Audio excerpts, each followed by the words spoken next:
Today we're going to be reviewing the Kickstarter version of Melee. This is a quick area control economic game where coins and money do everything for you. Have you ever wondered what games you should keep or you should lose?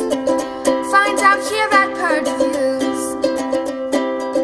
Have you ever wondered what games you should sell or you should use? Find out here at Purge Reviews. Find out on our top 10 list what games you cannot miss. Don't forget to subscribe to Purge Reviews. Here is Melee. I got this through a Kickstarter.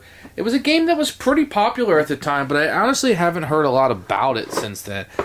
It may have came out and disappointed. So it's going to have a little bit of an 8-bit look to it. The rulebook is fairly good. Didn't have a lot of problems with it, although it is very wordy for what amounts to such a simple game.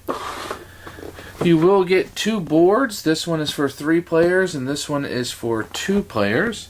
And then you're going to have the bigger side for 4 that will encompass a lot more. You're going to get a lot of extra space you're not going to need in this game. So all of this is just nothing. This box could have been tremendously smaller. You're going to get some tokens for coins, some tokens that players will play. This will be like your characters in the game, and a deck of cards that are pretty good. Let me set this up and show you how to play. So when the game is first set up, everybody's going to have a castle and 2 provinces next to you, and you'll have a soldier on each castle. And then you'll have 15 coins to start the game, and utilizing this card, you will then be able to recruit people. A soldier is 2, a knight is 6, a camp is 2, and a catapult is 2. Each of these will do something differently, which I will explain in a few minutes. Now, there is a variant where you will have these special ability cards. There will be 1 more than the players, and these will just kind of break the rules, and you can also bid on these, and you keep going, doing one action, either recruiting or bidding on these cards until everybody passes in succession. The highest bid on a card gets it. So this is going to do something very interesting. You will have a different number of tokens on the board than other players, perhaps. And you will have a different set of special abilities if you're playing with these cards. Now, each of the little guys will do something different. So the soldier will fight, but once he moves and fights, he cannot continue to fight. The knight can move and fight, and if he wins, he can continue to move and fight on the same turn. The camps will give you an extra coin at the end of each turn, and the catapults can only attack, never defend, but they kill all of the enemies in a space in a fight. So that's how they're going to work. I will point out there's also a variant. Not only do you bid on these cards, but one of these will come out each round in order to give a power to all players. The game will last 4 rounds. In the first round, you play 1 card, second 1 card, third 1 card, and the final one you'll be playing 2 cards. So there's not a whole lot you're going to be doing in this game. On your turn, you could play 1 of 3 cards, taking 1 of 3 actions. You can recruit, which is to recruit. You could buy whatever you want as much as you want.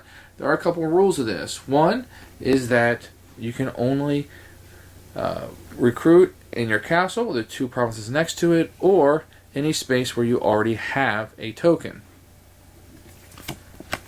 The next thing you can do is tax. That's simply get 3 coins.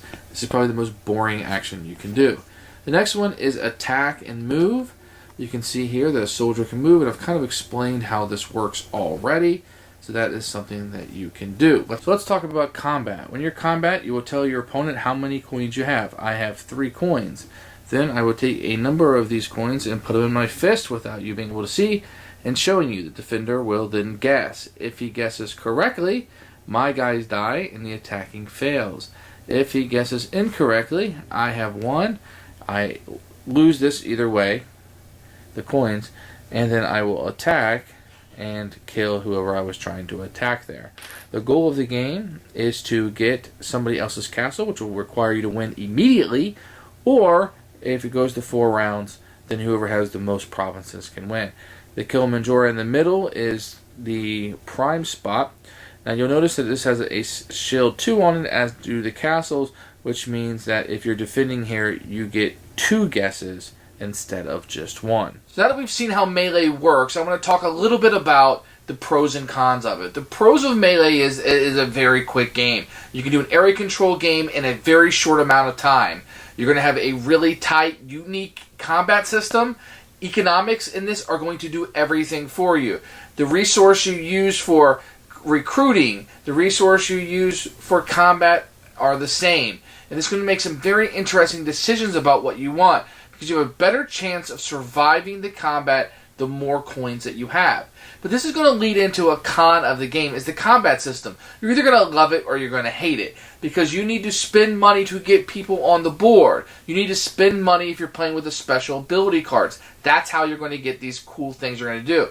But the less money you have, the better chance you have of being defeated in combat, and thus losing the game. And you can lose this game quick. The game is only 4 rounds. These rounds move pretty quickly. A turn around, an entire turn, can just be grab 3 coins if you're taxing people.